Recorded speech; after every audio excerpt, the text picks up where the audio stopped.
क्यों जी रहे हो, कितना जोड़ रहे हो, किसके लिए छोड़ रहे हो, और मरकर इसका परिणाम क्या होगा। मैं कौन हूँ, कहाँ से अब आ रहा हूँ, जाना किधर कहाँ को अब जा रहा हूँ। ऐसा विचार यदि तू करता जो प्राणी, कैसे तुझे फिर न मिले वह मुक्ति रानी। एक बार भी विचार करता, हम आप जितने भी लोग हैं 50 साल के हो गए, 40 साल के हो गए, 60 के हो गए, 60 साल के पहले भी हमारा कोई घर रहा होगा, तिनका ऐसे जोड़ा होगा, एक एक चीज जोड़ी होगी, एक एक से रिश्ता बनाया होगा, हर्ष विषाद मनाया होगा, कलेश किया होगा, आर्तरोध परिणाम किए होंगे, और उसके बाद मरते टाइम हो सकता है कोई पुण्य का उदय आया हो, किसी का अच्छा संयोग मिल गया हो, मंद कसाई रही हो, जो हमें फिर से मनुष्य पर्याय मिल गई है। और लेकिन हमने क्या किया है, इसे पाकर क्या किया है, हमने कोई बड़ा काम नहीं किया। जो काम मनुष्य जन्म में आज इंसान कर रहा है वो जानवर और अच्छे से करता है। आपके बच्चे को तो खाना सिखाना पड़ता है, चिड़िया तो अपने बच्चे को बिल्कुल मैश करके मुंह में दे देती है। और चिड़िया के बच्चे, मछली के बच्चे इतने समझदार होते हैं। साइबेरिया की मछली अमेरिका आती है, अंडे जब रखने का टाइम आता है, अंडे देकर वो चली जाती है। 3000 किलोमीटर से कौन रास्ता बताता होगा। साइबेरिया से एक किस्म की मछली है, वो आती है और अमेरिका में अंडे देती है, अमेरिका से वापिस साइबेरिया चली जाती है, और उसके बच्चे अंडों से निकलकर वो भी साइबेरिया बिना माँ के चले जाते हैं। बताओ उन बच्चों को कौन सिखाता होगा कि उधर इतनी 3000 किलोमीटर चले जाते हैं, लेकिन संस्कार बस चले जाते हैं। यही तो हमारे आचार्य कहते हैं, तुम्हारे जैसे संस्कार होंगे वैसी गति तुम्हारी हो जाएगी। यहाँ जो कुछ यहाँ तुमने जिंदगी भर जोड़ा है, परिग्रह के परिणाम से नरक गति में जाओगे। मंद कसाय रही तो त्रियंच गति में जाओगे। त्रियंच गति में अभी दिल से लगा के रखा है परिग्रह, अगले वाल पीठ में लगा के रखोगे, यानी ढोने का काम करोगे। इसलिए हमें कोशिश करना चाहिए। हम विचार करते रहते हैं कि भगवान दर्शन हो जाए। कैसे दर्शन होगा? सम्यक दर्शन कोई किताबों से नहीं मिलता है। सम्यक दर्शन जब निज परिणति आएगी कि हमारे राग ने इतना संसार बसाया है, और हमारे राग द्वेष का परिणाम जब हमें मिलेगा तो इसका परिणाम क्या होगा? दुर्गति होगी। लोग कहते हैं घर को छोड़ के चले जाओ। हमने कि घर को छोड़कर जंगल चले जाओगे तो क्या फर्क पड़ेगा? जंगल में भी घर बसा लोगे। हमारी भी आदत ऐसी बने। आदमी क्या करता है, 30 साल 50 साल तक कमाता रहता है।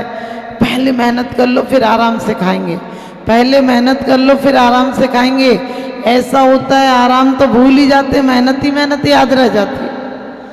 और 50 साल के बाद भी कमाते कमाते खाने के दिन चले जाते हैं, सोने के दिन चले जाते हैं, स्वस्थ जीवन के दिन चले जाते हैं। अचानक बुढ़ापा हावी हो जाता है। कितने भी ब्यूटी पार्लर जाओ, लेकिन एक दिन कहीं ना कहीं से बुढ़ापा किसी न किसी खिड़की से झांक ही जाएगा। 9 दरवाजे बंद करन पर उड़ गई सोन चिड़ैया, पड़ा रहा सोने का पिंजरा, कोई नहीं पुछैया। कितने बढ़िया से बढ़िया डॉक्टर दिखाओ, लेकिन एक दिन तो डॉक्टर हारेगा और मौत जीत जाएगी। आयाती नाम का एक इस्लाम में शासक हुआ। कहते हैं आयाती की राजा की 1000 वर्ष उम्र थी। रॉक गार्डन या कोई सा है, वो 7 मंजिल का है, वो बहुत अच्छा। तो उसकी अभी यानी 150 साल पहले, 100 साल पहले भी कितनी 200 रानियाँ थी। उसने जो इसने बनाया वो बगीचा, उसकी 200 रानियाँ थी। वो 100 पुत्र थे। और 1000 साल जिएगा तो हो सकता है कि आखिरी टाइम में, कहते हैं 10 साल पहले मौत आई और कहने लगी आयाती चल, तुझे बहुत दिन हो गए।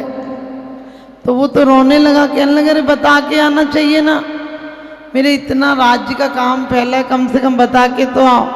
मौत कहने लगी हमने तो इतनी सूचनाएं दी थी तुम्हें, कान में आकर सबसे पहले बालों ने कहा था कि हम आ गए, सिर पे सवार होकर आए थे हम, तो कानों में मंत्र देने के लिए आए थे, कान से कम सुनने लगा, आंखों में तुम्हारी सूचना देने आए थे, तुम्हें कम दिखने लगा, जबान से कहने आए थे कि तुम्हारी जबान लड़खड़ाने लगी, दांत गिरने लगे, हाथ पैर तुम्हारे दर्द कहकर आए थे कि अभी दर्द हो रहा है, एक दिन नस नस टूट जाएगी, तू जाएगा रे। और तो और तुझे वैराग्य के लिए तेरे बच्चे तुझसे डांट डांट कर बात करते हैं, और कितनी सूचनाएं दें तुझे, सारे तो बाजार उठने का समय तुझे बता दिया था, तूने जो बगीचे लगाए थे वो वीरान होने लगे थे, जिंदगी के बगीचे। और अब चल साथ में, कहते हैं बहुत बहुत रोया, बहुत गिड़गिड़ाया। तो मौत कहने लगी कि देखो मैं वैसे तो जाती नहीं हूँ खाली, लेकिन तू नहीं मानता है तो तुझे 100 साल का समय और देती हूँ। 100 साल बाद आया तो भी वो वैसे ही रो रहा था, और ज़्यादा रो रहा था, अरे गलती हो गई माफ़ करो, ये और थोड़ा सा समय दो, और थोड़ा समय दो। तो कहते हैं अचानक मौत, हो सकता है काल्पनिक है, मौत किसी से कहती नहीं, काल्पनिक है। मौत ने बड़े बेटे से कहा कि तू भी कम तो नहीं है, तू भी 800 साल का हो गया। एक बड़ा बेटा सबसे बड़ा बेटा से कहा तू 900 साल का हो गया, अब तो चल। उसने कही मेरे नाती पोते नहीं है क्या, मेरा घर नहीं है क्या? सारे बेटों ने ऐसे ही मना कर दिया, लेकिन एक सबसे छोटा बेटा कुंवारा था, वो कहने लगा मैं चलता हूँ। तो कहते सबने कहा तू क्यों जा रहा, तूने तो कुछ देखा ही नहीं, तेरी शादी नहीं हुई, संसार नहीं देखा। उसने कहा जिनने देखा उनकी हालत तो देख रहा हूँ, जिनने देखा वो ही रो रहे हैं, इतने साल देखा उसके बाद नहीं छोड़ पा रहे हैं, तो मैं काहे को फंसूं, इतने रोना ही है तो मैं तो हंस के चलता हूँ, अभी मेरे आगे पीछे कोई झंझट है ही नहीं। और कहते हैं उसने कहा जो ऐसे चलने को तैयार हो, मौत ने कहा उस ऐसे बैरागी को मार कर भी क्या करूंगी। एक कपोल कल्पना है, लेकिन ध्यान रखना मौत सिर्फ रागी को आती है, रागी भी लगता है, त्यागी तो कहता है, त्यागी को पहले से पता है कि ये पर्याय थी, एक दिन उन्मज्जंती निवज्जंती जल कल्लोल वज्जले, ये तो उत्पन्न हुई थी, एक दिन नष्ट हो जाएगी। और इसीलिए समाधि भावना में क्या कहा है, समाधि मरण में क्या कहा है कि जीर्ण तन से देत नयो यासम साहू नाही। कहते तुझे जीर्ण वस्त्र से, फटे पुराने वस्त्र से, टूटी बस्ती से, टूटी झोपड़ी से अब तुझे महल मिलेंगे, लेकिन सम्यक दृष्टि तो वो महल भी नहीं चाहता है। विचार करके देखना, 2 रोटी गरीब भी खाता है, 2 रोटी अमीर भी खाता है। अमीर हो सकता है मेहनत नहीं करता तो भूख ही नहीं लगती हो, जबरदस्ती गोलियां खा खा के रोटी पचाता हो। अमीर हो सकता है, बीच में नहीं, अमीर हो सकता है कि गोलियां खाकर रोटी पचाता हो, और गरीब मेहनत इतनी करता है कि नमक रोटी में भी बढ़िया स्वाद आता हो। इसलिए परमात्मा से कहना, परमात्मा के दरबार में आकर ये नहीं देखना कि परमात्मा कौन सी मूर्ति क्या देती है, अरे मूर्तिमान की तरफ देखना जो 3 लोक की संपदा का आज भी मालिक है। 3 लोक की संपदा मिल जाए, जिसकी नजर में समझ में आ जाए कि राज्य तो हमारे अंदर है, सही संपत्ति तो हमारे अंदर है, बाहर की संपत्तियां तो आपत्तियां देती हैं। इस तो उपदेश में पूज्यपाद जी कहते हैं कि एक तरफ कांच है और एक तरफ हीरा है, जो तुझे समझ में आए वो तू ले ले।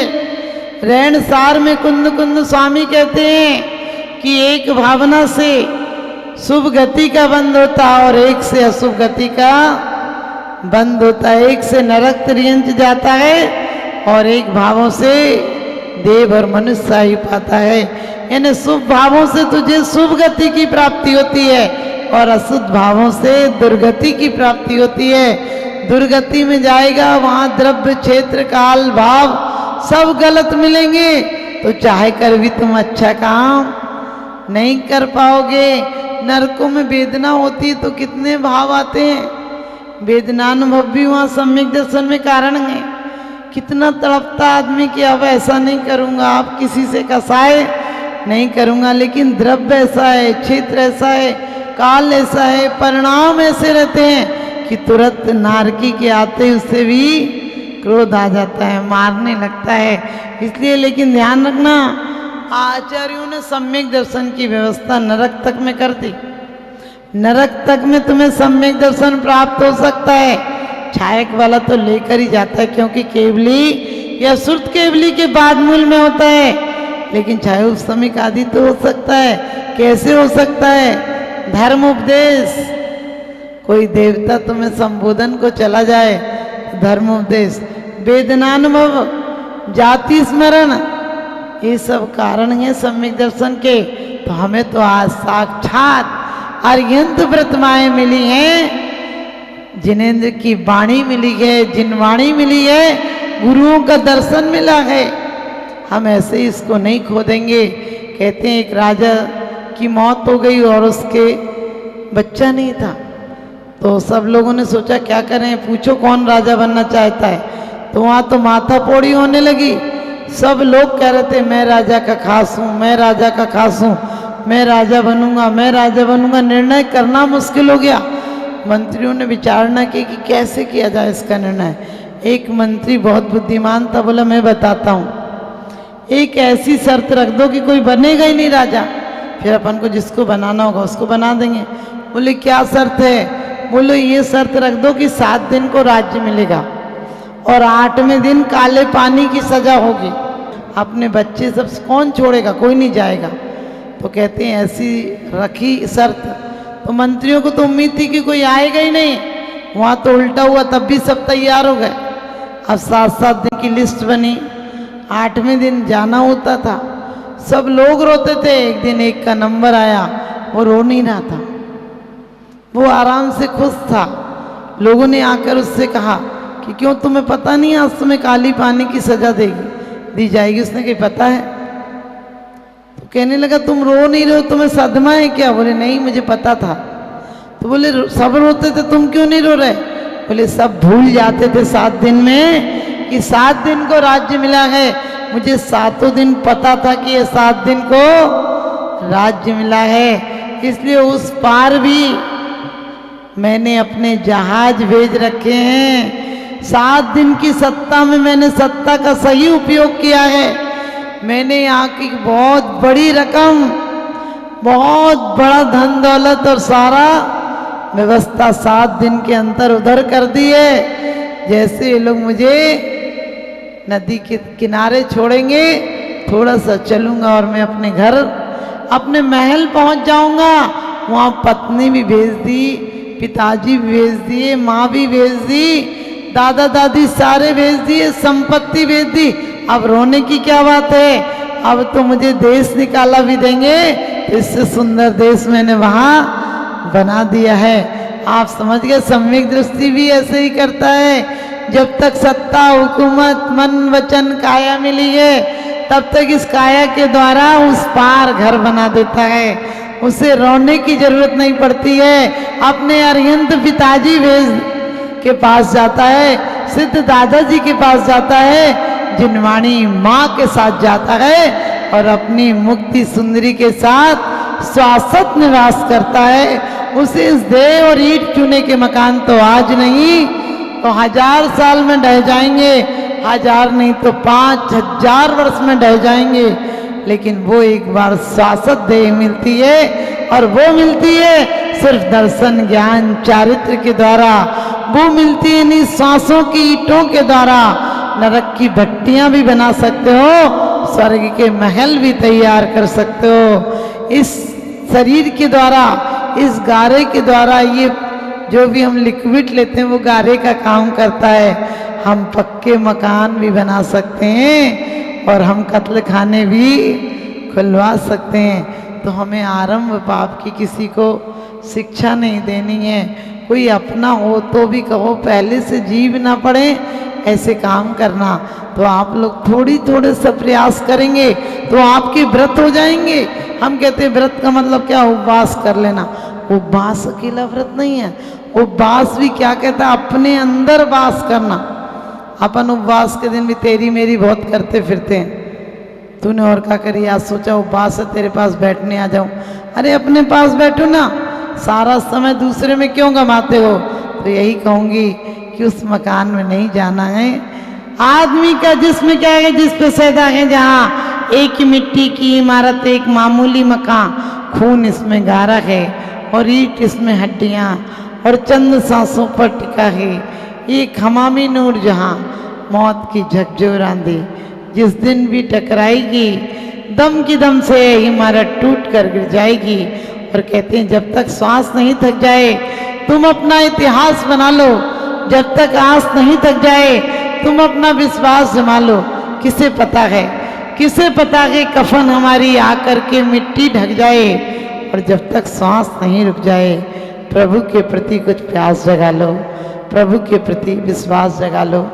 तो हम मार्ग से पहुंचकर मंजिल तक पहुंचते हैं। जिसे मार्ग का ज्ञान आ जाए वो स्वयं एक दिन अपनी मंजिल हो जाता है। मैंने कहा था दर्शन ज्ञान चरित्र मार्ग भी है, धर्म के लिए मार्ग है और यही धर्मात्मा जीवन के लिए धर्म है। तो आप सबके जीवन में धर्म आए, आप पापों से बचें। इन्हीं शुभ भावनाओं के साथ